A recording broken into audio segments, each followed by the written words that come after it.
মাসুদ কি এখন আমাকে ভালোবাসে? খবরটা চলে যায় মাসুদের কানে। কলেজ শেষ হওয়ার পর সিনহার বাড়িতে আর আমি হেঁটে হেঁটে আমার বাড়িতেই যাচ্ছিলাম। পেছন থেকে মাসুদ আমার নাম ধরে ডেকে বলল, সাভা দাঁড়াও, তোমার সাথে আমার কথা আছে। আমিও দাঁড়িয়ে যাই। তখন মাসুদ আমাকে সবার সামনে প্রপোজ করে। আমি যেন লজ্জায় মরে যাচ্ছিলাম, কেননা প্রথমবার কেউ আমাকে এভাবে প্রপোজ করছে। আমি তাকে বললাম আমি ভেবে বলবো। এরপর আমি বাড়িতে চলে আসি। কেন যেন সেই দিন আমার খুব আনন্দ হচ্ছিল, এত আনন্দ যেন ঈদ লাগছে। সারা রাত আমি ঘুমাতে পারিনি, সারাক্ষণ শুধু মাসুদের কথাই ভেবেছি। ওকে আমি সত্যিই ভালোবেসে ফেলেছি, কিন্তু রাস্তায় সবার সামনে উত্তর দেওয়াটা আমার জন্য খুব কষ্টকর ছিল। এই যুগে এসেও আমি আমার পড়ার টেবিলে বসে মাসুদকে একটি চিঠি লিখি। চিঠিতে লেখা ছিল, আপনি আমার জীবনে আসা প্রথম পুরুষ। আমি কখনো কোনো ছেলের সাথে সম্পর্কে জড়াইনি, কিন্তু আপনাকে যখন প্রথমে দেখেছিলাম খুব খারাপ লাগতো। আপনাকে অনেকটাই বখাটে মনে হতো, কিন্তু আস্তে আস্তে আপনার কিছু গুণ দেখে আপনার প্রতি ভালো লাগার জন্ম হয়েছে। আমি চাই আপনি আমার হাত ধরুন শক্ত করে,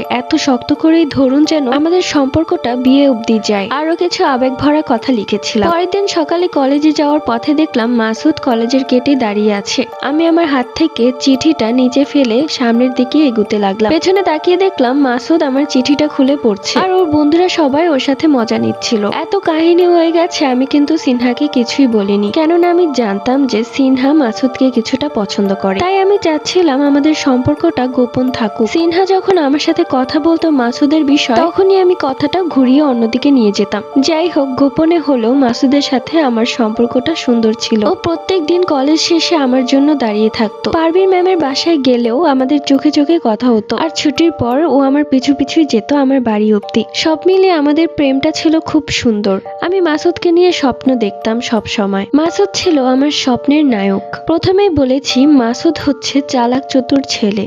আমি বুঝতেও পারিনি যে মাসুদ আমার সাথে এই গেম খেলবে। ও আমার সাথে সম্পর্ক রাখছিল, আবার আমার বান্ধবী সিনহার সাথে। সিনহাকে বলেছিল ওর আর মাসুদের সম্পর্কটা আমার কাছে গোপন রাখতে, আর আমাকে বলেছিল আমার আর ওর সম্পর্কটা সবার কাছে গোপন রাখতে। তো যাই হোক, আমি প্রথম বুঝতে পারিনি আমাদের সম্পর্কটা খুব সুন্দরই যাচ্ছিল। এরই মাঝে ওর মধ্যে কেমন যেন একটা চেঞ্জ দেখতে পেলাম। আমি ম্যামের বাসায় পড়তে গেলেও ওকে আর দেখা যেত না, অথচ সম্পর্ক শুরুর দিকে ওর যত কাজই থাকতো না কেন, ও সব ফেলে সেই সময়টাতে ঘরে বসে থাকতো আমাকে এক নজর দেখার জন্য। কলেজ শেষেও ও আর আমার পিছু পিছু আসতো না। সিনহার মধ্যেও আমি খুব চেঞ্জ দেখতে পেলাম। একদিন সিনহাকে আমি বললাম, কি ব্যাপার, কালকে তুই আমাকে রেখে চলে গেলি কেন? তখনও আমতা আমতা করে বলল, আরে সাভা বলিস না, আমার একটা কাজ ছিল তাই তাড়াতাড়ি চলে যেতে হয়েছে। আর আজকেও আমার তাড়াতাড়ি চলে যেতে হবে রে। তখনও আমি ভাবিনি যে ওদের মধ্যে কিছু একটা চলছে। কেমন যেন একা হয়ে যেতে লাগলাম দিন দিন। মাসুদের খবর না পেয়ে আমি মাসুদের বন্ধুকে জিজ্ঞেস করি মাসুদের কথা। পরবর্তী গল্প।